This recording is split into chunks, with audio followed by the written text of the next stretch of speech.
Hi everyone, welcome to my channel. My name is Denise and I do a lot of polymer clay crafts. So today I'm going to talk to you a little bit about some basic tools that I think are pretty valuable in your tools when you're working with polymer clay. I know that I am very guilty when I start a new craft or anything that I go out and buy a lot of tools, a lot of things that I find out that I don't necessarily need in the beginning because I don't know how to utilize them. So this is about just getting some clay, getting a few basic tools, and playing, seeing if you like polymer clay. And if you do, then you can get the fancier tools if you'd like to. But these tools that I'm going to recommend today, they are ones that I use every project that I have. I don't think there's any one that I don't use them in. So let's start with what I roll my clay out on. Now I roll my clay out on a glass mat. This one I just purchased at the dollar store. The one side is textured, so you want to make sure that you take the little rubber feet off and flip them around so that you've got the smooth side up, because you don't want any textures in your projects that are not intentional. So this is like a glass trivet, I believe, and so it's not really big. You can get very large glass mats, and those work great too. Most of my projects, though, are on the smaller scale, so I don't need anything much bigger than this. If I branch out and go into bigger things, then I probably would get a bigger mat. The reason that these are so good to work on is that when you're rolling your clay out, if there's a soft surface, then you're going to get some inconsistencies in your clay.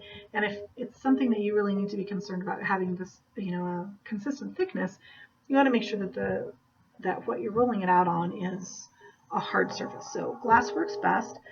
Also because you can remove your clay much easier from glass than you can plastic or a placemat, things like that. So I would suggest getting a glass placemat of some sort. The next thing we're going to talk about is the needle tool. Now the needle tool is actually one of my very favorite tools. It is just what it sounds like. It's got a very sharp point, and I use this a lot for taking smaller pieces of clay and layering them on top of other things. Also, I use them for texturizing. I use it to make like the fine lines around eyes when I've got eyes on a project, and also for piercing.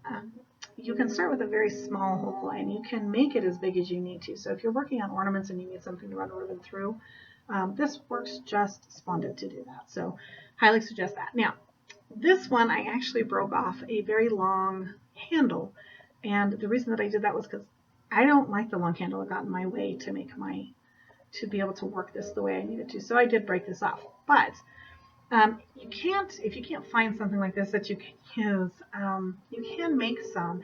And I've actually made some for some classes that I teach. And I just went to the sewing store and I got one of the sharper, thicker needles. And then, I just made a polymer clay handle. Okay, so same thing, just polymer clay handle. I baked it and it works just the same way. So this way, if you can't find a smaller one, you can make your own very easily. The next thing is the razor blade. Now the razor blade is obviously for cutting your polymer clay. It's for texturizing. I use it also to layer items on top of other pieces of clay also. So this is versatile in that way. You can also make your lines. You can draw anything that you need to do, some fine work with. You can use that.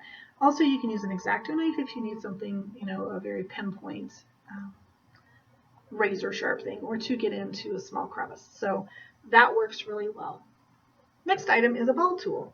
Now the ball tool is nice for blending your clay. You can actually blend two colors of clay together and kind of make an ombre effect, a marbleized effect. You can also blend two of the same colors together if you're joining two pieces, and you can blend out the seams so that you literally get a seamless finish, and it looks like it's one piece of clay. This is also good for texturizing, for making the indentations for your eyes, for your projects, and you can use this for piercing also. The other thing that is handy is if you do not have a rolling pin to roll out your clay, you can use the handle of this and get your clay pretty good. You probably wouldn't be able to use a very large piece of clay, but for smaller projects, this would be brilliant to use that with. And then speaking of rolling pins, I got this rolling pin. This is mine. I actually got it in the fondant section for cake decorating. The reason that I got it was because of these little guides on the end, and they have two different sizes. So they have this size, and I believe it's one that's a little bit thicker than this. And so when you roll out your clay, this keeps, when you have these on there, it keeps a consistent thickness all the way through your clay. So that is really helpful when you're doing stuff because you don't have to worry about those inconsistencies. However, if you don't want to purchase one from the fondant section, they do have slightly less expensive ones in the polymer clay aisle, sometimes with lots of tools and stuff. But this one I also bought. And the way I remedied being able to get the consistent thickness was I used popsicle sticks. These popsicle sticks, there's actually three sizes. So the first size would be just one popsicle stick, and then here is two, and then three. And I glued them together. That's all I did, is I glued them together for my thicknesses. And I will lay these out on either side of the clay, and then when you're rolling your clay out, right, you get those consistent thicknesses like you would with the bands. So that is really helpful, and you can make any thickness you want. You don't have to use popsicle sticks. You can use lids. You can use anything that's going to keep your clay that thickness all the way across when you're rolling it out. So that is just a little trick you can use if you don't have the rings on your rolling pin.